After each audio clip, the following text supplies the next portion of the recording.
If you have been following us for a while and keep up to date with our retro handheld reviews, you will know that I am a huge fan of Anbernic's metal handhelds. Anbernic's first proper metal handheld, the RG350M, launched back in early 2020, starting a trend that would go on for years, with many other manufacturers trying to replicate the success, but lucky for Anbernic, most of them failed.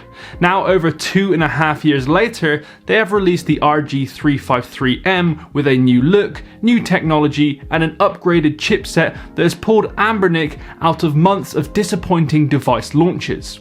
It's good to see this company go back to their roots and refine an already excellent handheld. The RG353M is now my favourite metal handheld of all time.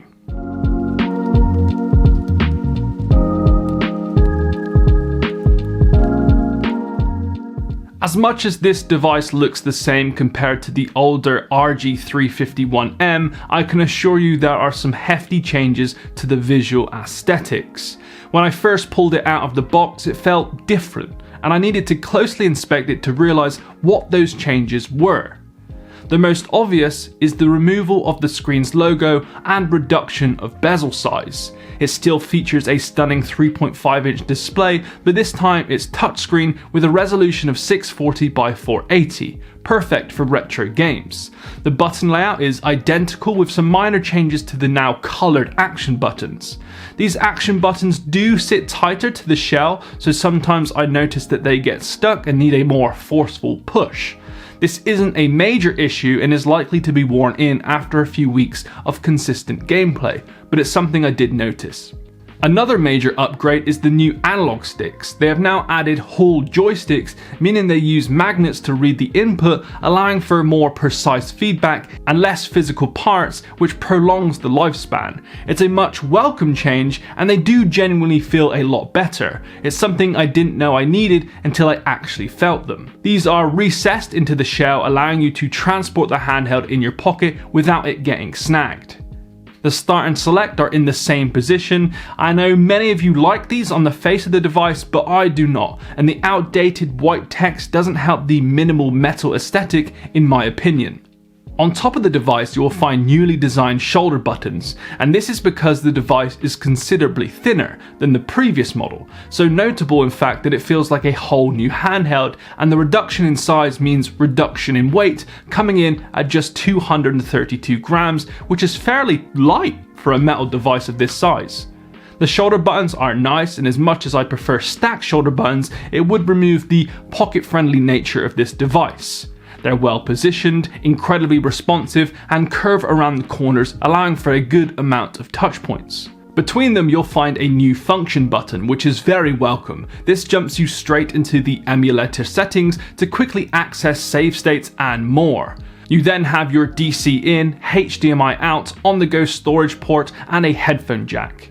This headphone jack should have probably been positioned at the bottom in my opinion, but hey, it's not the end of the world. Around the sides you'll find your volume buttons, a reset button, and an on-off button. Then at the bottom, your 2 SD card slots and speaker grills. The back features the infamous grips, which are nice. They add comfort and stop your device from sliding off tables, but I feel like they do need to be redesigned. It looks like someone has just stuck chewing gum to the back of the device. Now, if I show you a closer look at the front edges, you will notice that they have a new rounded look, whereas the previous 351MP had a sharper design. The metal back panel on this device is also much slimmer, and this seems to be where much of the size reduction has come from. The new size, the new weight, and added exterior tech bumps makes this feel like a far more polished handheld, and I didn't think my favourite handheld could get even better, but Anbernic have really nailed it here. Yes, it's slightly more compact, and those with very large hands might feel like it's a bit cramped while playing, but I had no problems at all. This small size reduction makes it far more portable, and the removal of the bezels makes it that little bit more immersive.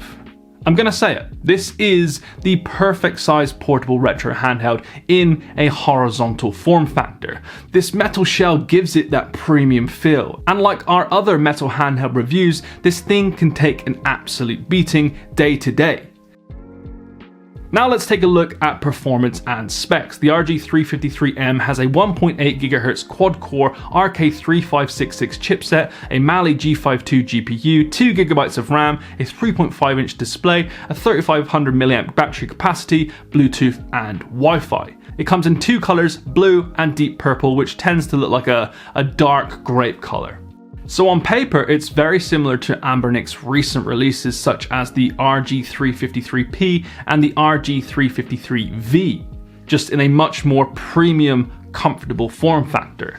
The 353M can run Android and or Linux. The Android OS is a little bit cumbersome to use with the tiny 3.5-inch touchscreen, especially when typing, so I found myself using the Linux OS just because it's so easy to use and comes pre-set up straight out of the box. However, this can play some Android games, so take that into consideration when choosing your operating system. In terms of performance, what I'm going to do is go through some of the larger consoles for you. I'm going to show you a couple of minutes of gameplay on a handful of these consoles to give you an understanding of what this device can and cannot emulate. First up is one of my favorite consoles of all time, the Game Boy Advance. Obviously a $150 handheld, it's gonna be able to emulate this, but I just wanted to mention how good GBA looks on here, especially with the horizontal form factor and the metal shell, as if it feels like a modded Game Boy Advance on steroids. This is actually the console I go to the most on this device, funnily enough.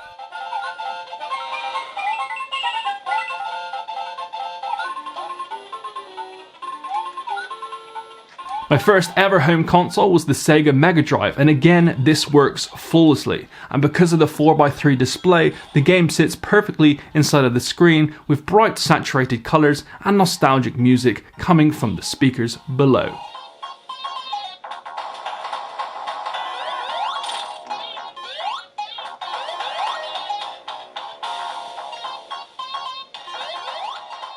I then tested PlayStation 1, and like Mega Drive, it worked incredibly well, featuring nice quality shoulder buttons and the helpful use of a joystick.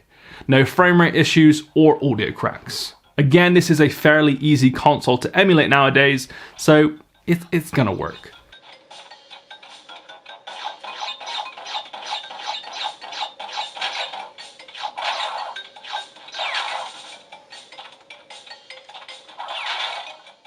I then tried Nintendo DS. The emulator used has a nice feature where I can simply press the shoulder button to skip between screens, allowing me to get fully immersed into the main gameplay.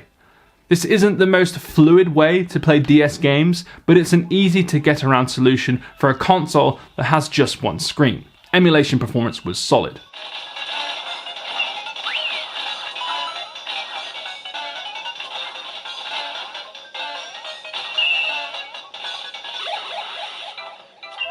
Where performance starts to go south is PSP games. Most PSP games can run fairly well, but as an example to show the console's limits, I tried a very strenuous game that is God of War, and if you look carefully, you can see a dip in frame rates to a point where it's not fluid nor is it really enjoyable to play on. But that said, most PSP games will run well, just not your big boys.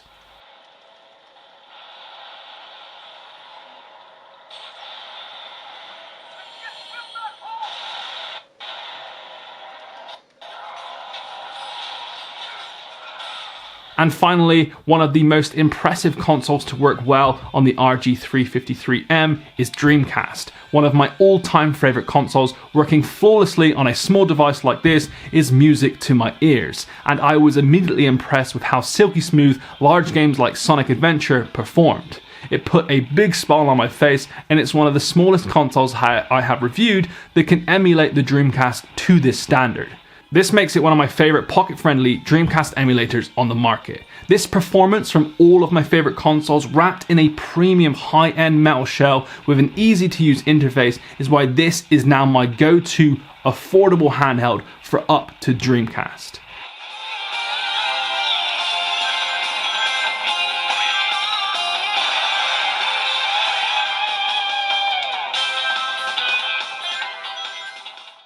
With the vast options of consoles to emulate, the battery life for me did vary, but from tests and mixing the brightness and volume settings, I was pulling a solid 5 hours out of this device at high brightness, which is reasonable for a device of this size. Anbernic has kept in their lane with this device and tweaked it efficiently over the last 2 years to a point where it's close to perfect.